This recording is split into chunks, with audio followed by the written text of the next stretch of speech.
This is Alicia Riverall, and I'm with Thom, Styron, and Jack Dudley at Mr. Dudley's home in Morehead City, North Carolina. Today's date is July 27th, 2000, and this is my tape number 72700 SD.1. And we'll be talking about ideas for exhibit development for the Corsound Waterfowl Museum.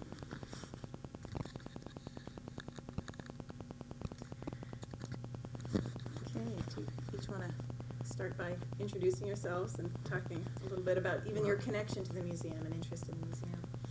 I'm Thom Styron, originally from Davis, North Carolina. My connection with the museum is basically through my wife, Valerie, who's on the board of directors, even though I guess I was one of the charter members of the guild, wasn't I, Jack? Oh, yes. Yeah. So that's my direct connection with the museum, the guild leading into the museum effort. Okay, my name's Jack Dudley, and I'm from Swansboro, just down the coast from down east, and I've been interested many years in duck decoys and coast lore and old photographs pertaining to coast lore.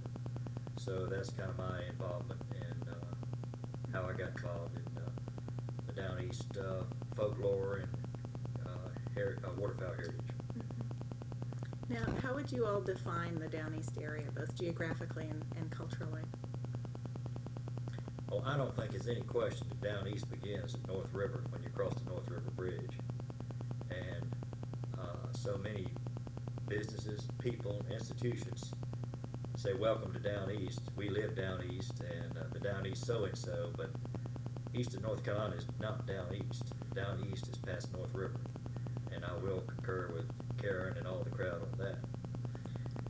My aunt, east of North River, and also north, because South River, are you acquainted with South River? I think so.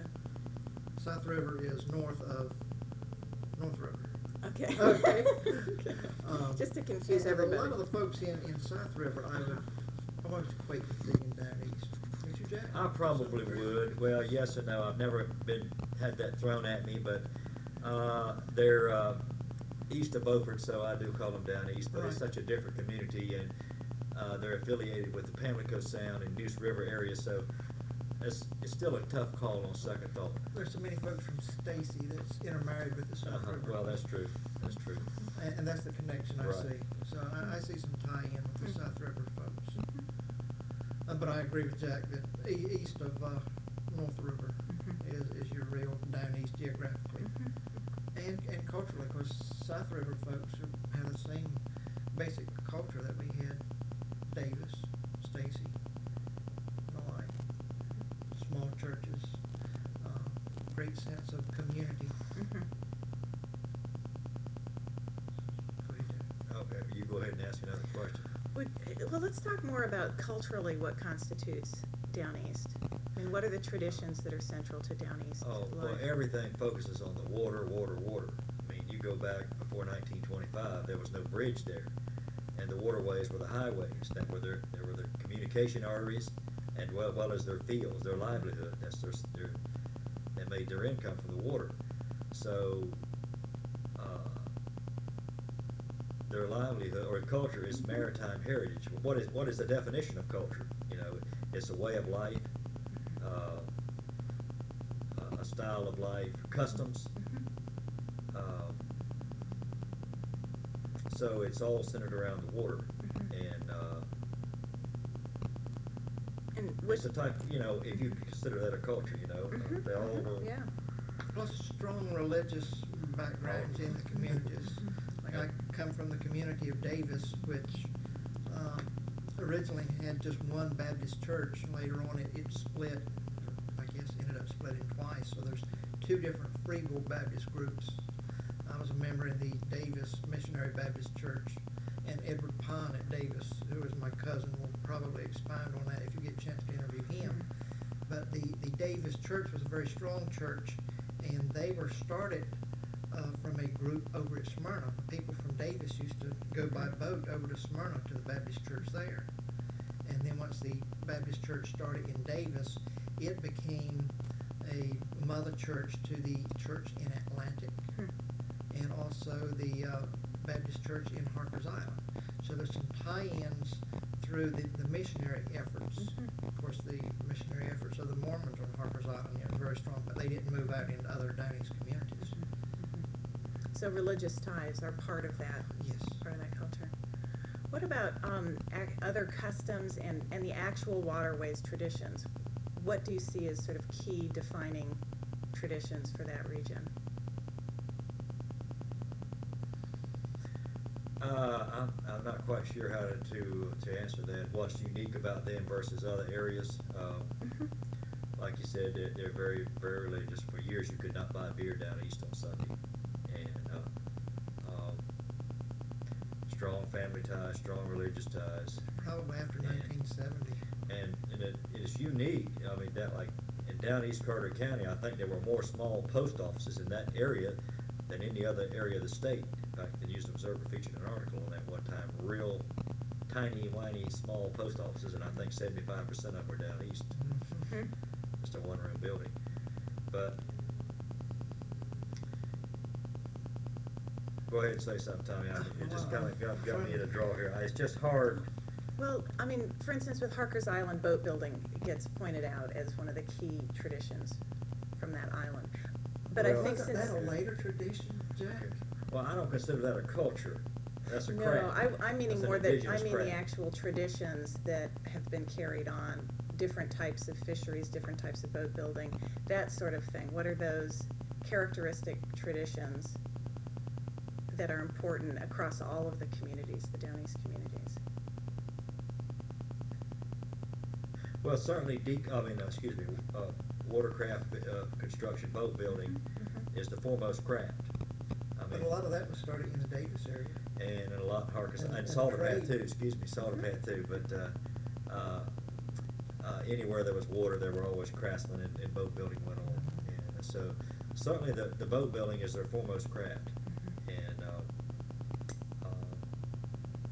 And decoy making would be another coastal craft, and also net making.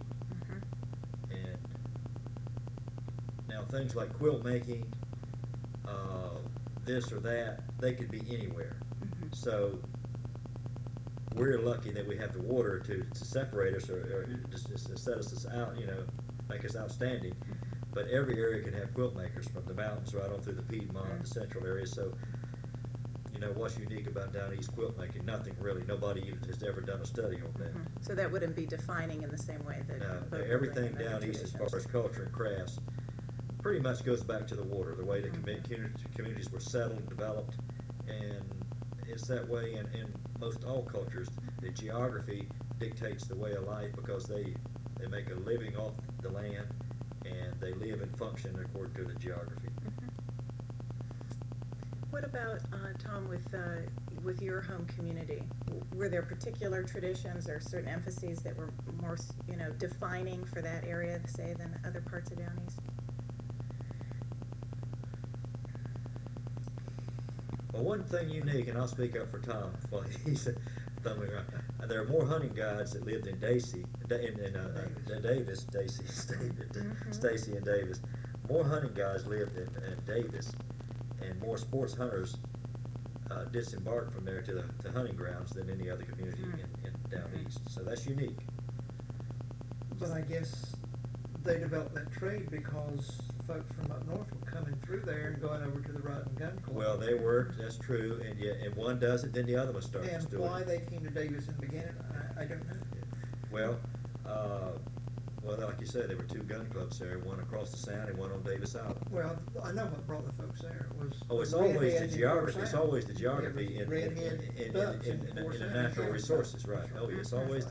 always the natural resources that. It being a relatively narrow sound and relatively shallow Right, waters, yeah. lots of places for the blinds and lots of waterfowl. And that's why Babe Ruth and Franklin Roosevelt and all those folks came to Corsow. And of course, Stacy, the next community down, is known for decoy making. Well, 2 or 3 there are real prominent decoy makers, so their neighbor starts following them. And then they make decoys for other areas of the county. And those people would make boats for them, or nets, or so forth, So, Davis is where most of the hunting sportsmen sportsman hunters disembark from, and that's where your hunting guides live.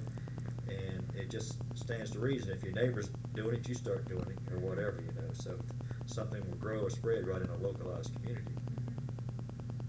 And maybe another way that the news got spread about Davis and Corsine was the fact that it was sort of a commerce center, because folks would catch the fish, and the Alfonso sailboat would go up to Virginia with the salt mullets and sweet potatoes.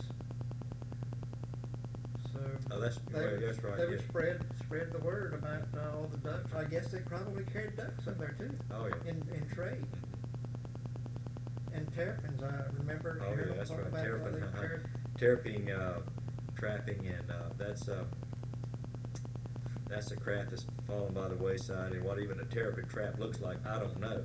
I got that terrapin measuring gauge, and there are 2 or 3 of those around, and that was a big industry. But there wasn't a lot of craftsmanship associated with it like there is decoy making and duck hunting, or fishing and boat building, or fishing and net making.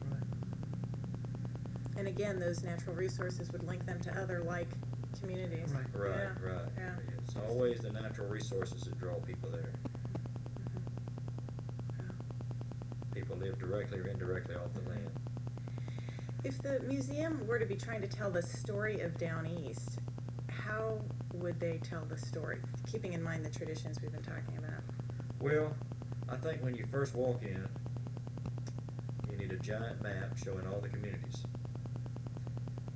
And then you need to Maybe a Go. mural made out of that aerial photograph. then you yeah. need getting back to the natural history, you need simulated environments like wetlands. You cannot just separate decoys and waterfowl from wetlands. So you really, in a decoy museum, or a so-called waterfowl museum, one of your number one themes should be wetlands and conservation. You don't live in the past, you live in the past, present, future. You've got to, if you're going to keep the past alive, you've got to focus on the present and the future. So everything, still needs to center around the environment and the ecology. So you need a big portion of any waterfowl museum devoted to wetlands and ecology. I think it's wonderful to walk into a theme compartment, and it's dark or whatever, and you hear all those little squeaky sounds and ducks Sounds. quacking. It's nice. And It's it's a nice wonderful. idea. I saw that at the Museum of Natural History in Raleigh, the old museum, and it's just really captivating. And if you can simulate what Mother Nature puts here, it's a beautiful concept and a beautiful experience. And then you get in, once you leave the maps and then the natural history, the wetlands, the ecology, then you get into the various aspects of crafts relating to Down East and waterfowling, which is hunting and decoy making. Again, I've heard people speak glibly, all that money for a decoy museum? Well, there's a lot of jealousy and rivalry among various institutions in the county, but Karen never planned for it to be a decoy museum, and she's 100% right on target not to do that. And because when we talk about hunting, a lot of times in conjunction with the museum, we think of waterfowl hunting only. But deer hunting, bear hunting It's nice. was just like many areas. Subsistence. The gun, Trapping, Yeah. trapping was a big. the gun was very important. Yeah, that's right, yeah. Survival. Yeah, but again, Your boat, your nets, and a gun. Yeah, that were their tools, right? Boats, Remember nets, the gun. NRA. Yeah, yeah. Where we hear that, boats, net, and gun? We heard that the other day at the restaurant. I can't remember, somebody said something. Boats, nets, and guns. Yeah, everything goes around it. But again, now with a waterfowl museum, I think you need to be real discreet and very tasteful about injecting other crafts into an institution like this. Now, obviously, boat building goes with waterfowling, gun collecting, gunsmithing, but you gotta be real careful with the other stuff. And I'm not saying you can't have In these the other sense programs, but you that- really need to, it still needs to be like a waterfowl museum, and started that way, and I think you need to watch out saying the Down East Museum or the Museum for All Down East. You know, be real careful with that. That's fine if you want to entice and try to draw in other contributors, and it's a good front, but it still is. And on the other hand, just between me and you, it's a Harkers Island Museum. It's for all of Harkers Island, and that's fine. No problem with that. Do you think Now there's a way it could, yeah, go on. Do you think there's a way it could reach beyond that? Because the sense I've had from Well, Karen is she wants it to get beyond that. Well, so. like you say now, we've already talked about the isolation of the communities. There are people in Harkers Island, they go to Atlantic, they didn't go to the same school now. Remember, they don't go to the same church, they don't go to the same school, so it's another whole world. And they're not going to contribute, make a sacrifice to a so-called Down East museum that's in Harkers Island. And that's just human nature. What's your thinking, Tom? Well, I think with time that will change because the folks are going to the same school now. East Carteret High School has brought all those communities together. So the strong sense of community that I grew up with, growing up in Davis, my mother coming from from Otway, she was always considered an outsider. And Davis folks sort of looked down on folks from Harkers Island and Otway. And Atlantic folks look down on Davis folks. Those bigger, more urbanized area. Both folks look down on Atlantic folks. That's right. That's just human nature. So there's a lot of community competition in that respect. Well, there's been some criticism that the museum should have been built in Smyrna, Central Down East, off of 70, off the main traffic artery. But I think we're fortunate that it is at Harkers Island now with the National Park Service. And the People lighthouse will and the go water, there. good access to the That's water. right. Oh, you'll never get any complaints out of me. I think it's the perfect place. Right. And of course, it was started by all Harkers Islanders, essentially. 90% of them were. Well, I was from And Davis the Shore. crafts, and the festival started at Harkers Island. Right. So I don't think there's going to ever be a turf war or any jealousy or Right. rivalry. It's just that don't expect people in Atlantic to give an arm and leg, whereas I really feel like a lot of Harkers Island people should. Because the people will be coming there and spending their tourist dollars in Harkers Island, not Cedar Island.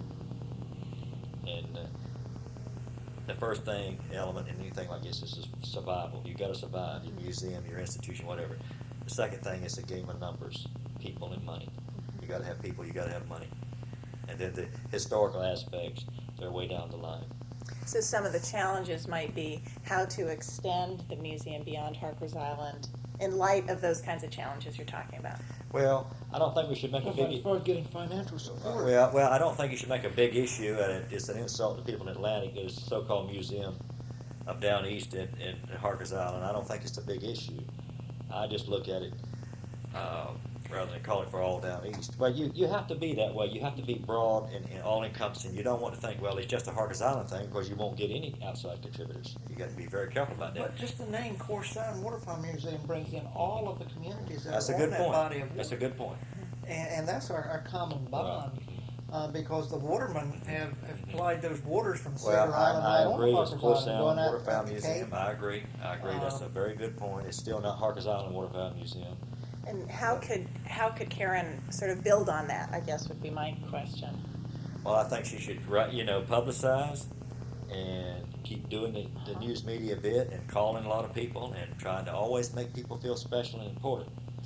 Well, I think that the museum is going to have to, in their living exhibits and all, they're going to have to do features on each community.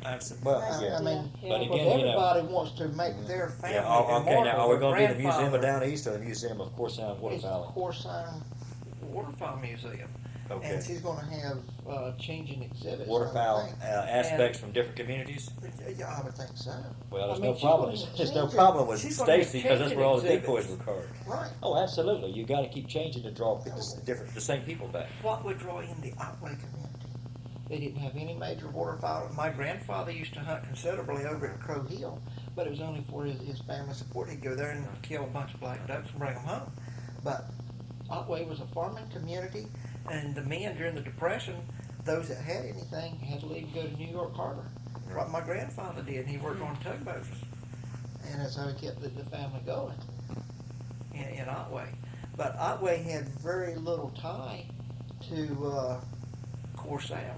Or Otway's a ride off the North River, but it's not on Corsair. But yet Otway considers itself down east. But but it's not one course I have. Right, I understand. Yeah, good point. Growing up in Davis Shore, I never thought that way as being down east. Well, I think everybody down east should be take pride, and in fact, all of Carter County should take pride. That is our museum, but even more so, and as fundraising's become more desperate, I think Karen should go to every fiscally responsible person on Harkers Island and say, really, this is our museum. How about pledging $1,000 at $100 a year? And I would not want to go to Atlantic and do that.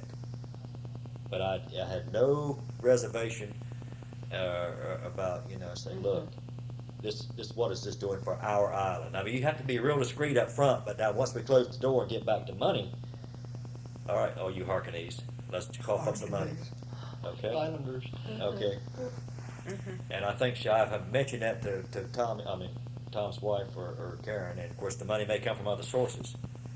But I've seen, like in Swansboro, they raised $500,000 plus to build a civic center, and there was no government funds involved, and it was all $1,000 pledges from people in the community. And they saw the need for a civic center, even though the Rotary Club owned it. Everybody saw it would benefit the community. And that's got to be hammered and brainwashed into all the Harkanese.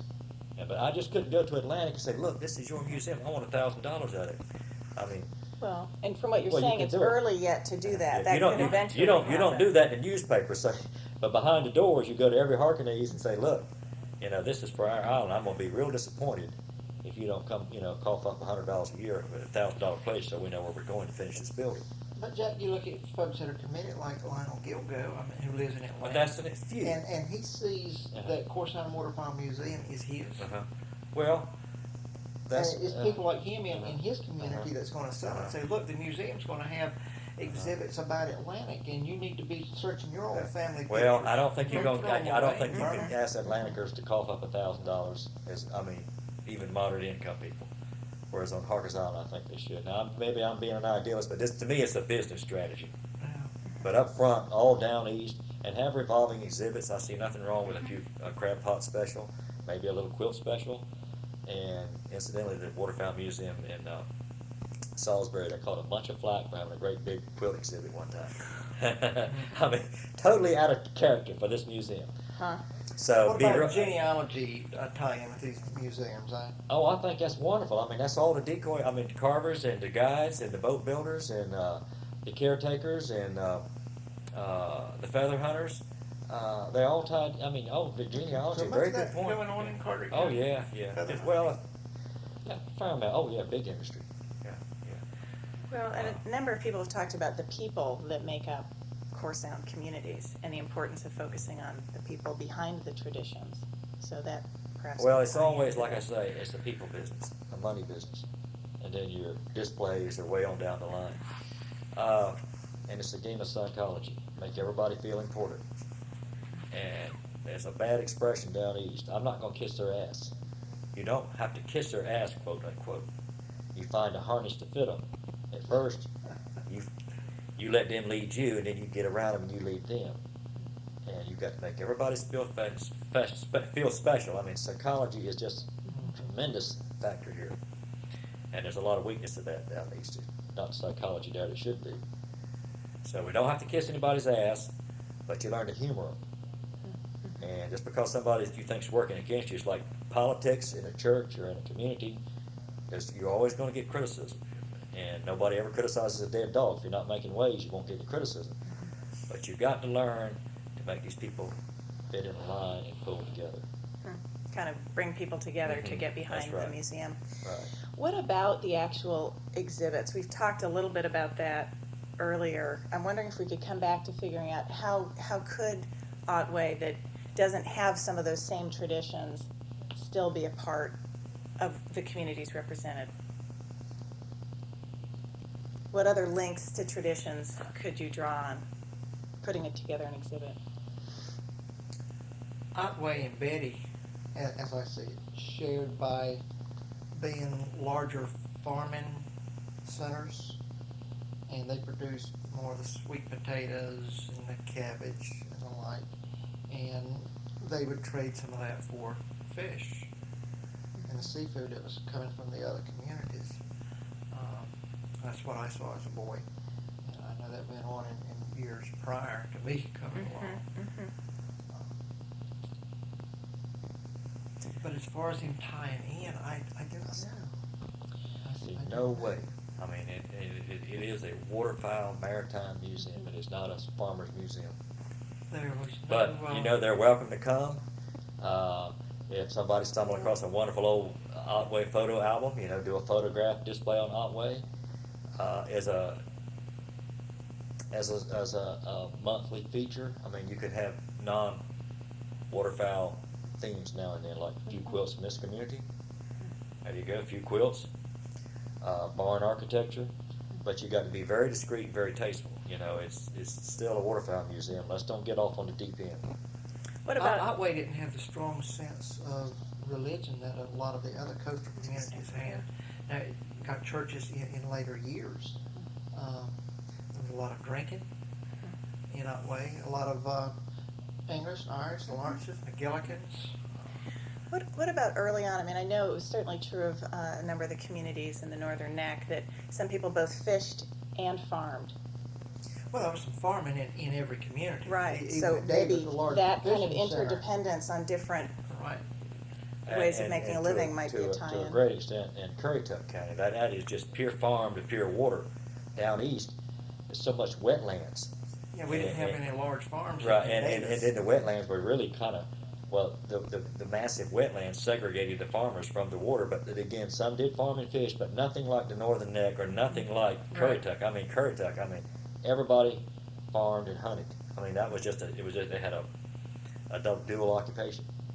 And that's a very good point up there in Northern Neck and Currituck, but it does not jive down How east. does it Right. connect here? Right, Yeah. it's very little of that. Again, it's because of so much geographic isolation. There were no because of large wetlands. cornfields in Right. Davis. Right, but subsistence farming Right. is more what I was meaning rather than large scale. And very Yeah. few subsistence farmers. I mean, a few, like you say, grew sweet potatoes and this and that, but it still 90% of them derived their livelihood from the water. Mhm. And they did not even have a supplementary occupation of farming as they did in Currituck or Northern Neck. That's an interesting point. I don't know where you could go with it. No. Yeah, tough. What about coming back to kind of the space itself and how you could design exhibits within that Okay. draw on these various traditions? Okay. The grossest abomination I've ever seen with historical design is the North Carolina Museum of History in Raleigh. When they had it over in the State Archives building, it was wonderful. And you walk through narrow halls, and there'd be a cubicle representing a theme. And then you go to another one. And they didn't compete against one another, or each other. But you go in that abomination up there, first of all, you feel like you're walking in an airport, in the foyer, and Karen Ansbacher will agree with me. And then you go into an auditorium, and then all around that auditorium they got various artifacts, and none of them relate to each other or one another, and they all compete against one another. I mean, you see so much, and it's so A, B, C, D different things. You don't appreciate anything. You do not get any impact. It is the worst abomination I've ever seen in my life. And you go to upstate New York, we get back to the dark hall and the cubicles and the theme for this and the theme for that, and everything in that cubicle or in that lighted area, they all complement each other. And that's very important to have cubicles or theme rooms or theme areas that everything complements each artifact or each concept or each principle. Don't have so much there that they compete against one another. It's a bunch of apples and oranges thrown together. And I'm not the only one that recognized that abomination in Raleigh. And all these way out designers, they think they're paid to be original. Well, that's wonderful to a certain extent, but you don't change the past. You get more out of going to a Cracker Barrel That's than right. the entire thing And with all education's the important, but tools. remember, we're out of school. We want to be entertained. And that is the worst travesty I've ever seen in my So you're life. saying three-dimensional exhibits? They're fine. Oh yeah, Things. cubicles, theme exhibits. You know, have everything in there, like a hunter's cabin, fixed up with a pair of red long handles, a gun, a lantern, an old book, a checkerboard, effects, a barrel, a running water. pot-bellied stove. That's one theme as a hunter's cabin. Then you have a decoy carver's shop, and that's very simple to do. All the tools. Then you have like a a gun shell loading room where a man's sitting there at a bench loading gun shells and have guns stacked around the walls. And of course, old decoys or hunting boats full of decoys, boat building, and it kind of needs to stay with duck hunting type boats.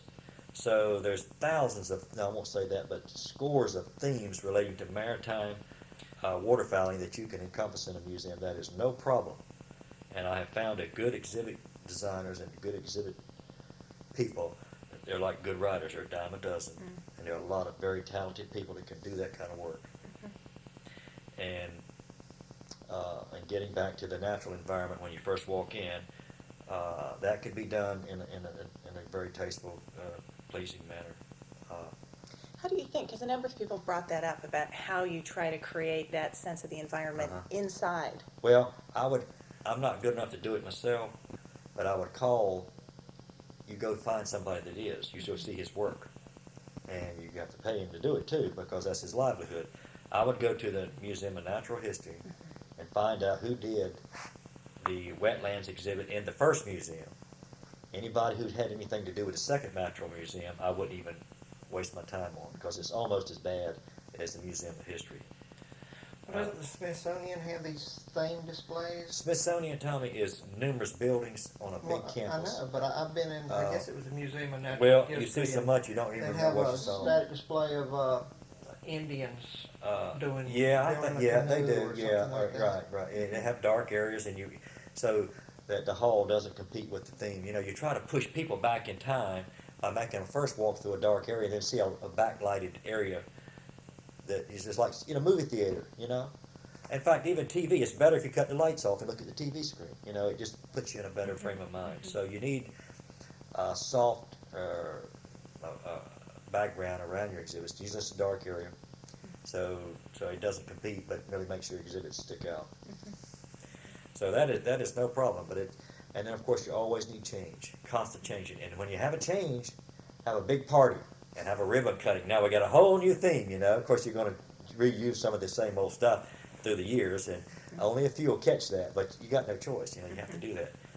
But you cannot sit still on the same exhibits year in and year out. Thom, what's some of your thinking about the space and how it could be used? What would be important to emphasize? I'm overwhelmed just listening to that. Well, I've given this a lot of thought. I've and not I've been seen to good enough stuff. museums. Oh, I've been Well, to tons of museums. But with your knowledge of the communities and what you think would speak to people, not just from away, but locally. I mean, what would be in the exhibit? Yeah, actual. Say 3 rooms. That's one of the things I've been asking people. If you had 3 rooms, because in a way it makes people kind of consolidate their thinking about priorities. What would those 3 rooms include? But Jack's already mentioned the decoy carver's room, or his workshop, which he did everything in there, not just decoys. He sharpened his hoes and axes and everything else. Split his wood in there.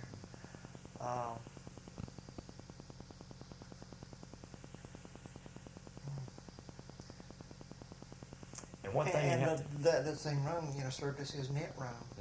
That's true. Oh, yeah, that's true. It would be difficult to say that you could just show one room with one thing, because the way that people live, they might have an outbuilding where they did everything in there, and it was just a storage area. So in some ways, the different traditions were integrated. So Sure. how could you then show that? Yeah. But you're going to have to separate it in order not to confuse people, I guess. Is that Well, what you're saying? it's all right to have a nice backdrop, an old net hanging there. There's no problem with that. And then a carver's bench and wood shavings and decoys and stuff like that. I can't, and I don't mean to be taking Tommy's time here, but I'm more committed to this than he is. You need a wetlands. You need mounted artificial waterfowl, and that's very important. You need a carver's room. You need a setup with like a stake blind. You know what a stake blind is? All right, okay. All right, they were all over the place. You need a stake blind with decoys on the water. You need a boat full of decoys, and all of these things have been in little mini exhibits through the waterfowl decoy festivals through the years. And again, you need the hunter's cabin. I've never seen anybody do a hunter's cabin. Even like a cook stove. Now, when with you say a hunter's cabin, you're talking about where he would live, what time he was and away on a hunt? Yeah, right. You just cut out half of it and show like a lantern, a Cracker Barrel where they play checkers. Same thing as their bunk crab beds. shack when they That's go right. to the Bunk- Outer bunk- Banks you got bunk crabbing. beds. They use it during Bunk hunting beds, season. corn liquor jug. Old man Julius Willis and Yeah, Harry and him had one. so there's no problem coming up with different themes for areas or cubicles. There's no problem. There's no three that are any more important than the other three. You know, there may be six big ones, but there's an infant. If you had to name the sixth, I mean, because one person, actually, Connie Mason, was like, at a certain point you have space constraints, and then it becomes, you know, Well, what do and you... then what you do is you change them every 2 or 3 years. Okay, well, certainly wetlands, mounted waterfowl, a carving shack or carving shop, ducks in a stake blind on the water. I've given you 4 then. Have I given you 4? All right. The other ones are a toss-up. What about the boat? Boat with decoys and boat building. Boat building, Oh, absolutely, yeah. building decoy boats. Oh, yeah.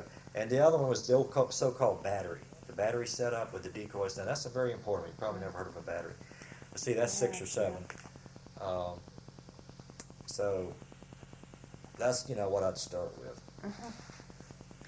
Now, some people have talked about boat building more generally. What do you think about boat building that isn't specific to duck hunting? Or For the the waterfowl. museum. Right.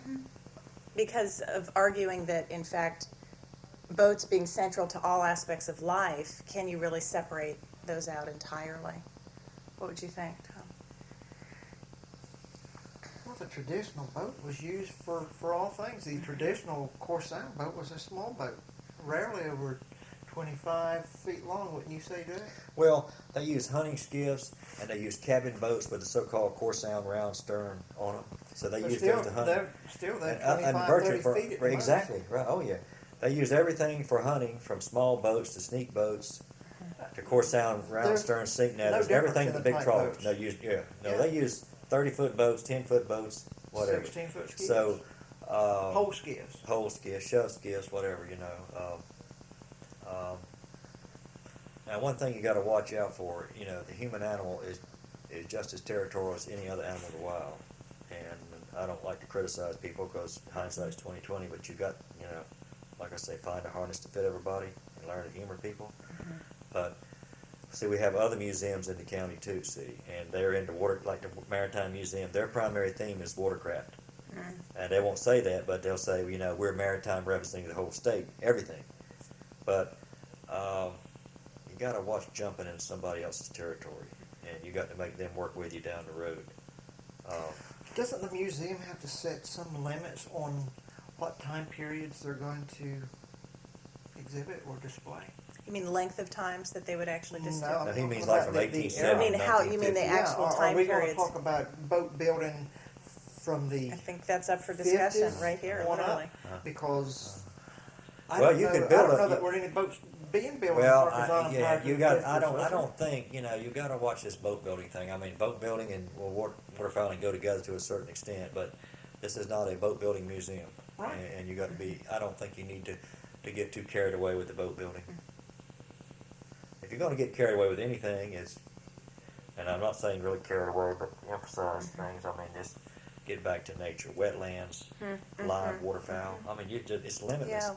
And we found out something too. Now, there are so many very knowledgeable decoy collectors. There are very many knowledgeable decoy carvers, and they get so engrossed in what they think. They think the whole world thinks like they do, and they don't. I mean, these people, most are casual amateurs, and one decoy looks like to them as they do the other ones. And you can't make it on a decoy museum, and some think you can. Like some of these carvers think they can sit in the same corner at the gym, and different customers are going to come every year. Yeah. You can beat a good horse to death, and you got to always keep open avenues. So variety, Variety is Yeah. in essence, absolutely, and always change. yeah. But the wetlands, I mean, there's so many things you can do with wetlands. Well, and the natural environment's always changing too. Absolutely. I mean, so- there's so much. I mean, that's Yeah. you could do a whole museum just on maritime ecology and wetlands. What about, because, we talked earlier about how it isn't just a waterfowl museum, but at the same time, not going too far afield from that. Can you all offer some suggestions to Karen and other folks on the exhibits of how to kind of ride that fine line? We talked about that, Tommy and I. We went to the,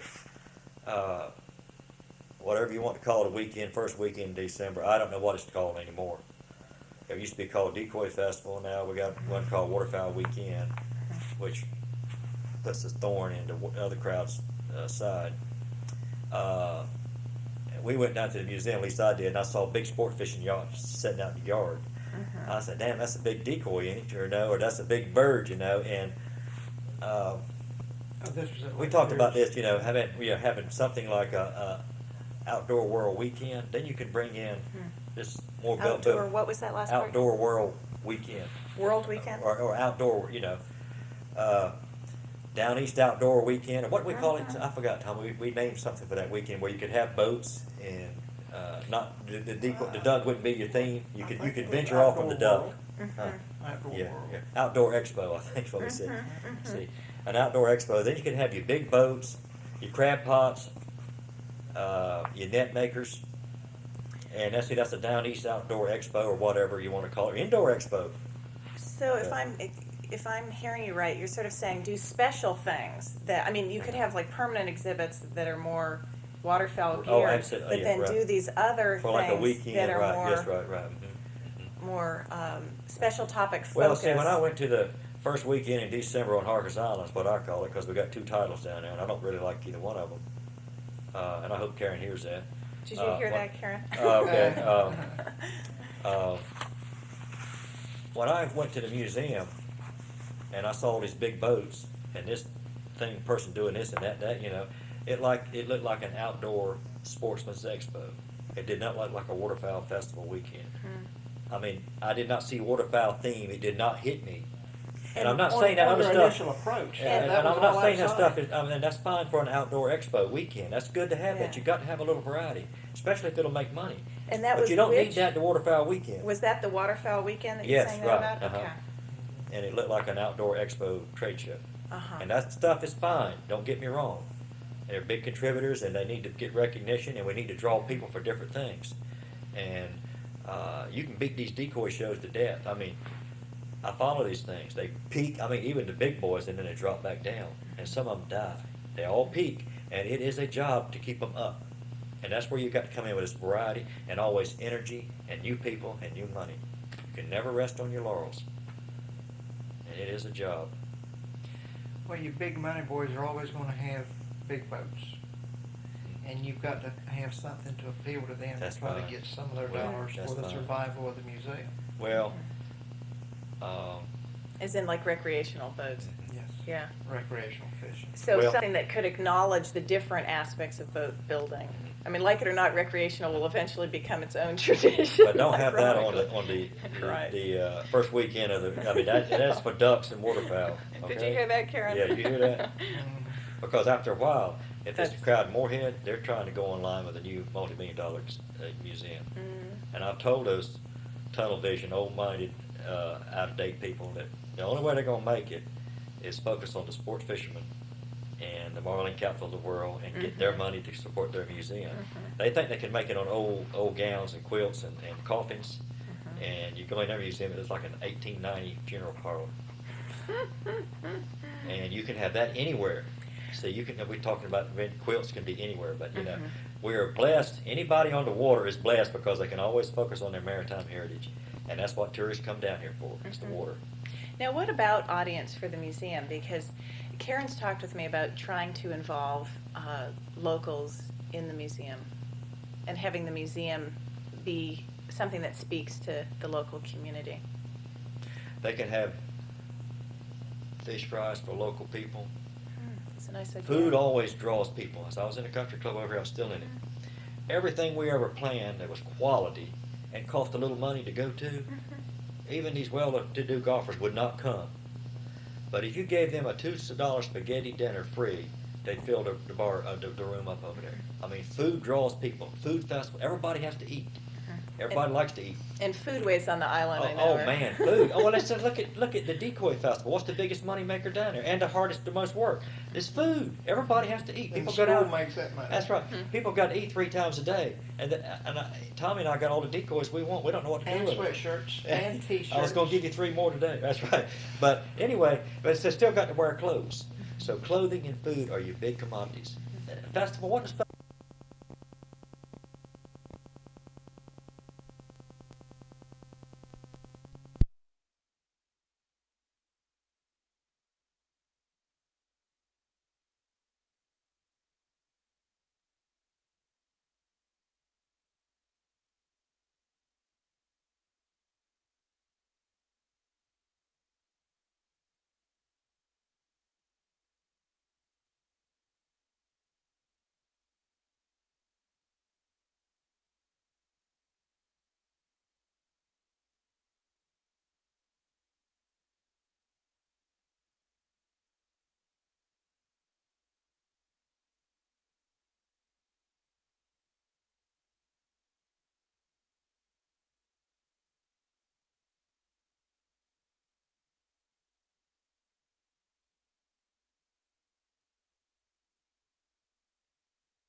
were talking about drawing in the local community.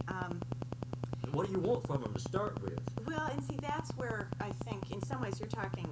To me, it sounds also like the fundraising piece of it, and that link. I have a sense that Karen has some folks that are not going to be able to contribute $1,000, but she still wants them to feel like the museum is She their wants them to museum. have ownership Yes. in the museum. How can she accomplish that? Well, Jack's idea about the food might be a way. I went to a meeting in Boston once at this Western hotel, and I think they had what was called a community block party. They might have Italian over here, and Irish over here, different types of foods. Well, most of your cooking down east was very similar in each community, but there are some variations, and I think maybe that could be developed and once a year have a function where you develop a sense of community. The Atlantic folks would be here cooking a specialty, and Davis Shore folks maybe. We're talking a food festival. Otway and Betty. A food festival well- with regional foods. Yeah. And like you said, people revolve around food. Hunters have to eat food. They, Yeah. Getting back to your point. Yeah. See, I grew up poor and had nothing. Yeah. and that's fine. And I wouldn't want this put in the newspaper. But Right. what does she want these poor people at the museum for? It's a game of people and money. Mm-hmm. I mean, I'm business. Mm-hmm. And if she ain't business too, sooner or later somebody will come take it away from her. And what do you want to do for these people? What can they do for you? I mean, there are 50 churches on the island. Let the church take care of these people. They're already having this fellowship night. Right. And I don't think you need to waste your energy and your time on people who cannot contribute money or artifacts or whatever. Now, I don't mean to sound selfish. You are running a big business, and the churches are there to take care of the disadvantaged and the have-nots. Yeah, I think she This was. is not a church. Yeah, no, I think she was meaning more. What could the museum offer to the community that, you know, in terms of exhibits that would speak to people locally, not just speak to people from away. I think that's what she was meaning. She wants local people to be able to come and feel at home in that museum space. Well, I don't see why they wouldn't. I just don't see any problem. I mean, I think the local people are going to come if you show their heritage, their granddaddy's tools, their uncle's artifacts. I don't think that's any problem. So the I link think it's that- everything. That's a good idea. I think you've got to draw the outsider. I think the insider's there. If he doesn't want to come on his own, you can't make him come, and I don't think you should devote any energy to make him come. But What do you think about don't that? the outsiders come in because they want to make a connection, not only with the past, but also the Downey's people? Not necessarily. Part of No, our no. culture. If they got You don't money, think you they got to wanna go to make it- them. Not a few, Well, I but know, you, but yeah. You're meaning Why don't they audience give us- members, right? People who come to visit the Yeah, museum. yeah. Yeah. Don't they want to make some connection with? The down east or the culture. the indigenous natural heritage or whatever, oh absolutely.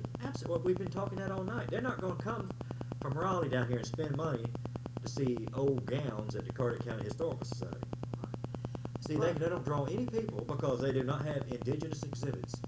But we've got to pull in these people that can't give us $1,000 to participate in programs like a community cook-off or whatever, and invite all these large contributors. Say we're having this community cookout.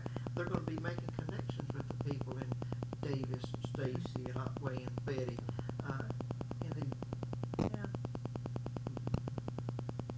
that's what I see. Well, You know- I'm not quite relating to you. Again, you're getting into churches area there.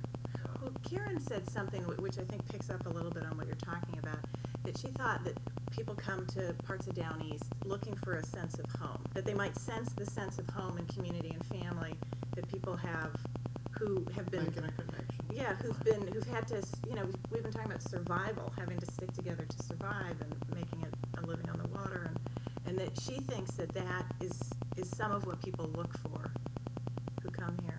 Do you agree with that, or disagree, or? I think they look for anything related to the water that's different from where they come from. People on the coast, they go to the mountains for a vacation. They want something different. We don't have mountains down here. People in the mountains come down here to go fishing, see the ocean, and swim.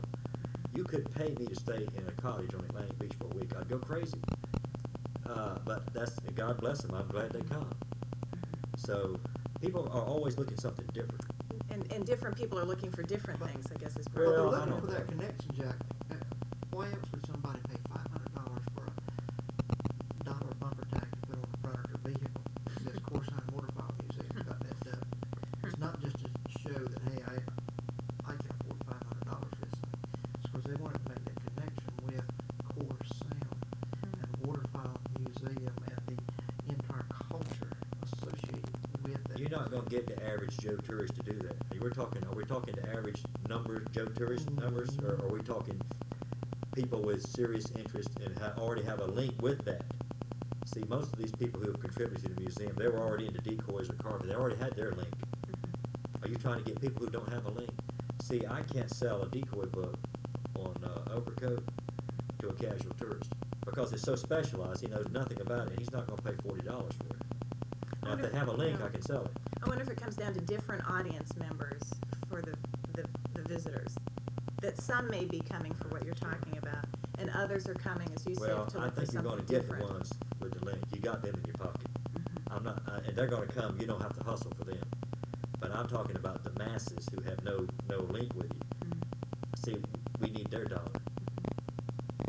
You need their participation. But we're not going to get big dollars. No, but little dollars It's it gonna adds be up. the Right? Oh yeah, sweatshirts and the sweatshirt. little knickknacks.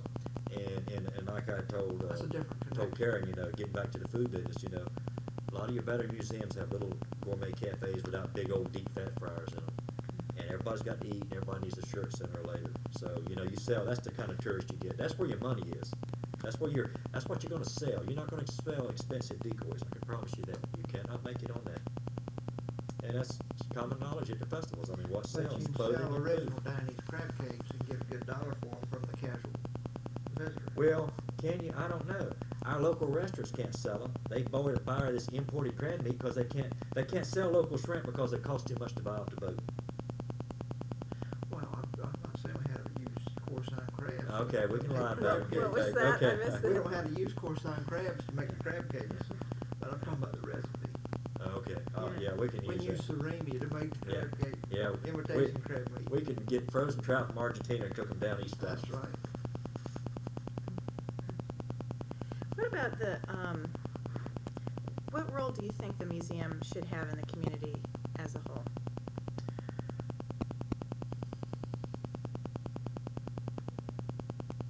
It's according to what kind of community you have.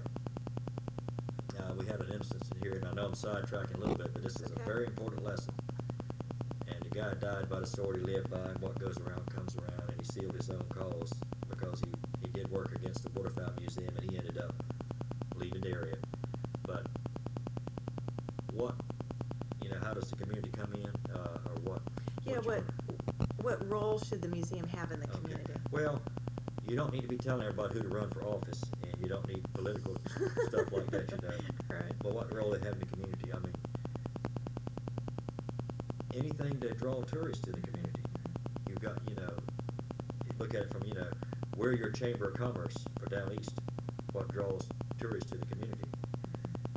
Then they'll spend money at the other shops, and it's just hard to believe how big the tourist industry is in North Carolina. They've shown us the second biggest industry. And also, they come not for this or that so much, but always their second reason for coming is for North Carolina's history. Now, I have not, Jack Goodman tells me that, and I don't dispute his word, but they come for our history. That's usually their second reason for coming. Did you know that? They visit historical sites. That's the second biggest tourist draw in the States. Yeah. They learn about Jamestown and they learn Yeah, about the lost yeah, colony. right, yeah. If we could just find the lost colony, But- say it was Right. at Harker's Island. But museums supporting the local community, I don't know. Now, we've done Now the role in The role in it, yeah. Tom, what would you say? I got a good I word for can't it. see Talk, the Tommy. museum taking any particular type of leadership role. Well, some folks have talked Other about leadership role in maybe helping to maintain a sense of community and a sense of identity. That's nice. That's a nice suggestion. Because we tend to get away from that with centralized schools. Of course, some people don't think that the strong community identity is good because it fractures some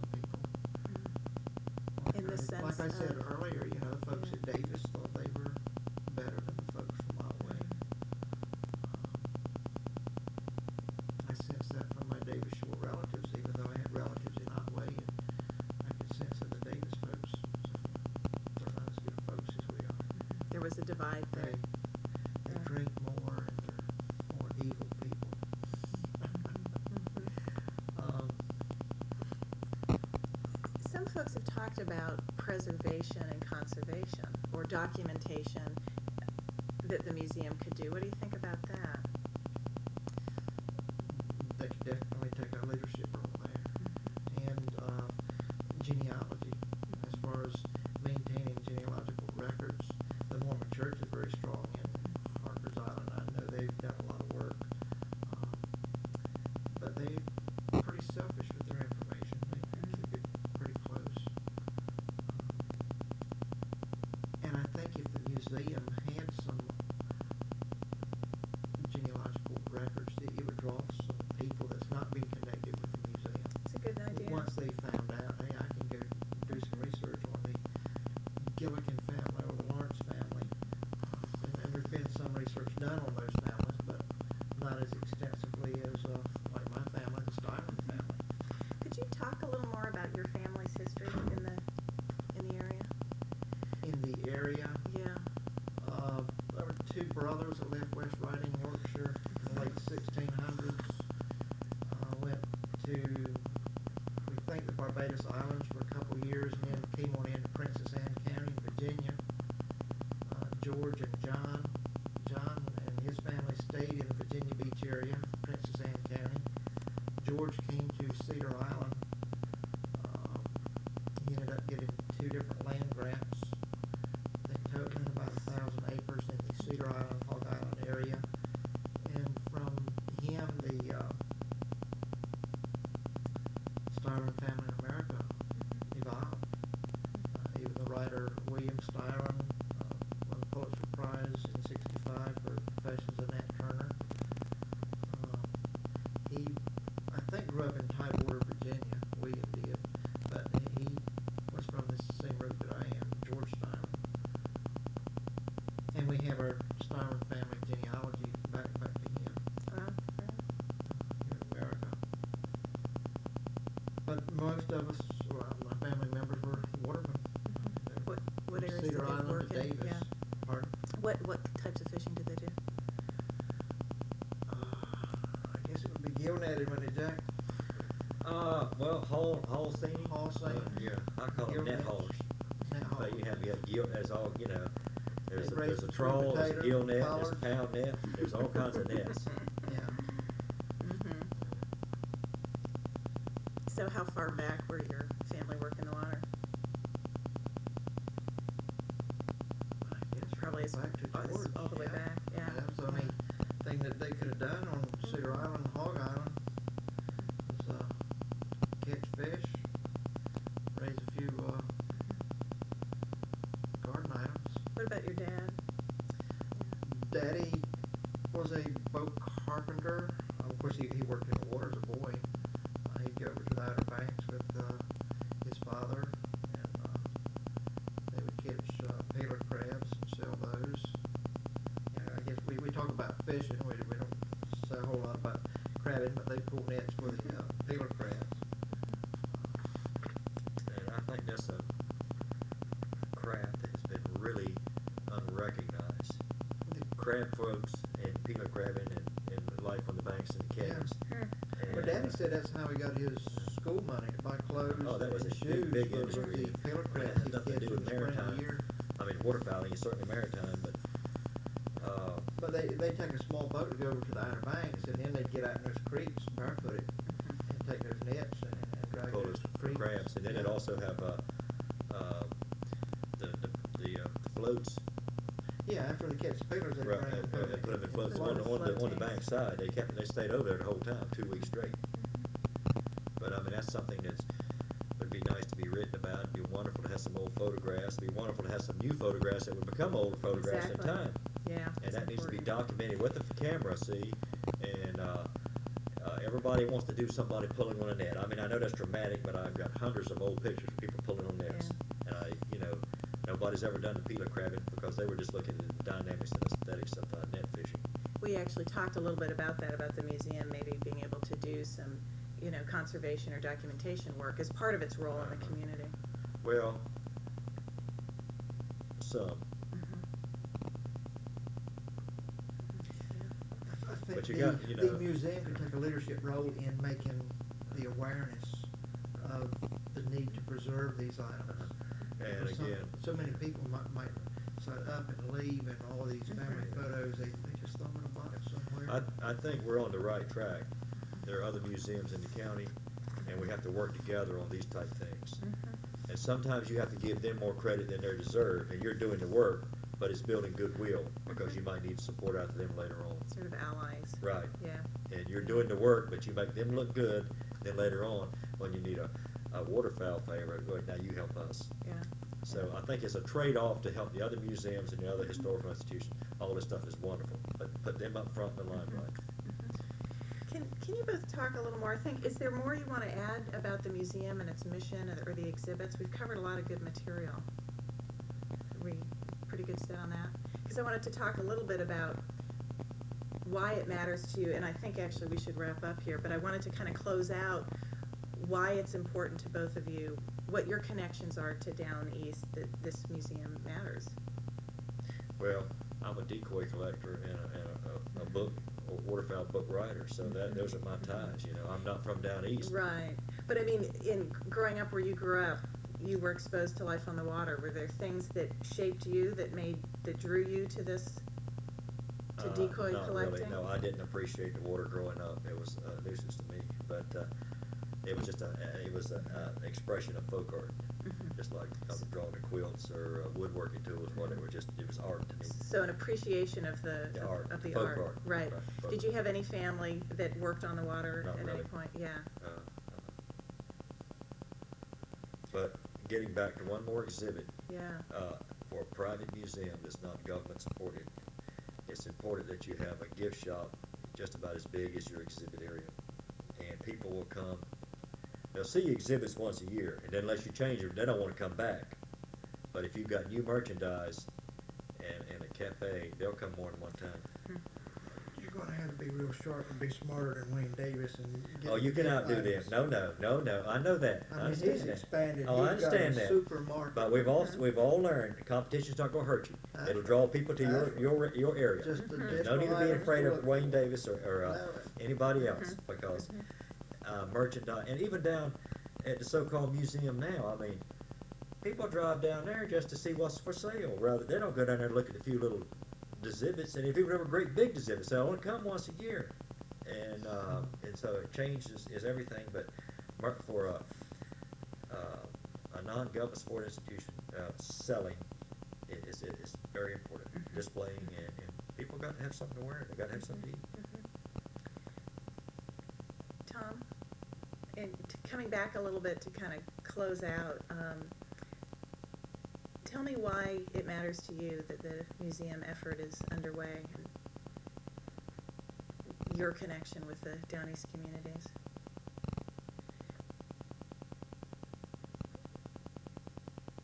I mean, you live there still. Right. You could live right. in Moorhead, for instance, I would imagine, if you're working here. I guess I could. It's relationships. Of course, I have lots of relationships here too. Valerie's folks still live at Stacy. I've got lots of cousins in Davis.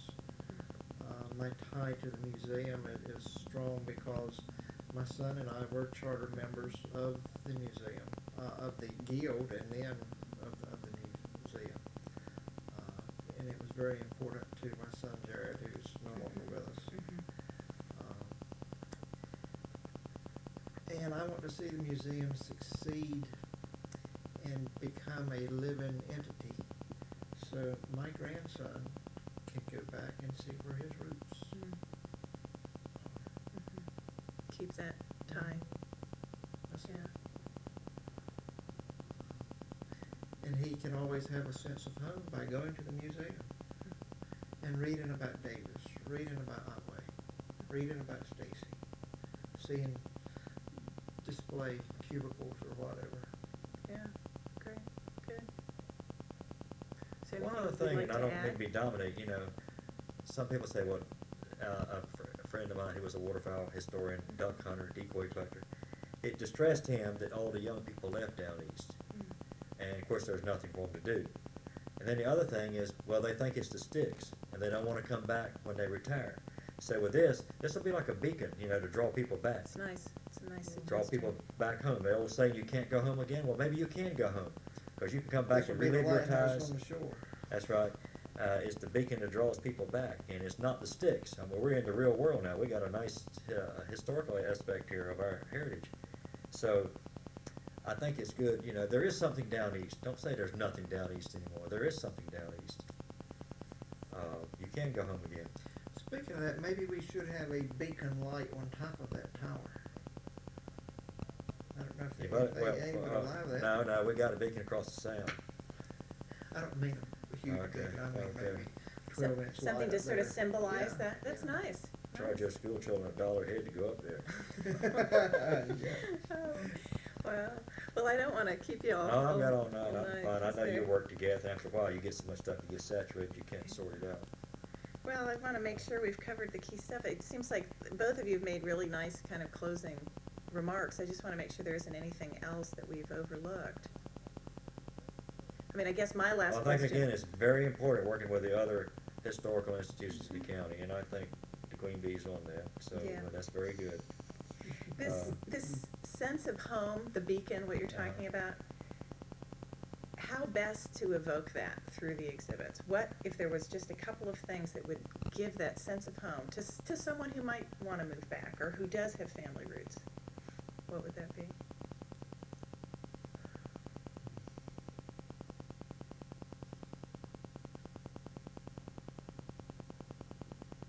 As far as a display that Sure. would pull that from somebody's mind. Or even what it might A look like. grandmother in a rocking chair with that baby holding a decoy. Someone's talked I about mean, rocking everybody chairs. recalls being in their mother's lap or their grandmother's lap. A great sense of security, warmth, not a worry in the world. A roof over your head. I think one thing, getting and back to love. drawing to other communities, and I don't mean to be dominating Tommy's time here, drawing people into other areas of Down East, into the greater Down East institution or Down East Forward movement. There have been so many photo documentaries and so many oral history interview documentaries of Harker's Island, Harker's Island, Harker's Island. Well, let's go do a folklore and photo documentary of all the other communities. Now, I realize That's a good they're not suggestion. 100 boat builders and not 100 net pullers, but do these folk documentaries and interviews of the old folks in various communities, and have big display boards with photographs. To help And, develop that sense I mean, of That's- community. that book, that's have you seen great. the Yeah. Hope for a Good Season? Mhm. That's a wonderful little regional book. See, why can't we do that with the other areas? And lots of people can relate to that. Right. And then this will be your area, and we're going to feature it with big photographs. And Karen's got a good photographer who can go and do that stuff, and pay her a little money to do it. She can't work for nothing. But again, that's a non-waterfowl thing to draw people in from other areas into the division, whatever you want to call it. So, and there's been so many pilot or prototypes done at Parker's Island. Just do them all. Just Right. start with that and go to the next one. You just got to scratch the surface in any of those communities to turn up a whole slew of different That's right. traditional artists. I'm Traditional convinced artists, of that. Fishermen. photographs of the historical landmarks are there. Photographs of Ocracoke. They do these books and they're nothing but bullshit. And what's that? What? Walt Wolfram and his book and 2 or 3 of Ocracoke. But they're big hits. And a serious historical researcher will scoff at them, but they're big hits and they make people feel good. Make the people in the books feel good. As the museum develops credibility in the communities, you're going to have more and more people come forward with photographs. They've got to trust the museum and not have a feeling that somebody's trying to take advantage of what I have. And they've got to be willing to loan it out, knowing they're going to get that photograph back without it being scratched, just like Carly Willis, who couldn't even take a photograph out of his yard. Harley got it from the door the first time. Next time he wouldn't let us have Right. it. And maybe one more thing. It is not imperative that a historical institution amass and accumulate its own private collection of artifacts. That is low priority on the totem pole. There are people who will donate and loan, and the beauty of it is you can turn it over, you don't have to store it, and you've always got variety. So So acquiring artifacts loaning for process. owning artifacts is nothing. As long as you can get them and have them on display and then change them over, fine. Now, there are certain priceless pieces like Mitchell Fulcher's picture, shotgun. Sure, you'd love to have that forever. But a lot of that stuff, you don't need it because you got the story and you got to turn it over in variety. So owning artifacts is low priority. There's no turf war with anybody on that. In fact, if you got good rapport with other museums, you can borrow their stuff. That's the way the museum in Oslo County functioned for years. They just went around and borrowed stuff from other museums, put it on display. Anything more? All right. Those are all great suggestions. I know they'll appreciate them. Any closing thoughts, Tom? Anything I haven't asked that you want to make sure we get down? Sure that something might come up tonight or tomorrow. I'll have to email you. That's fine. Yeah. Do you have a card? Yeah, I do. Oh gosh, I hope I have it with me. Let me go ahead and just finish okay. off here. Sure. Okay. Great. This was great. Thank you. This is the end of the interview with Jack Dudley and Thom Styron, and today's date is July 27th, 2000. This is my tape number 72700 SD.1. Okay.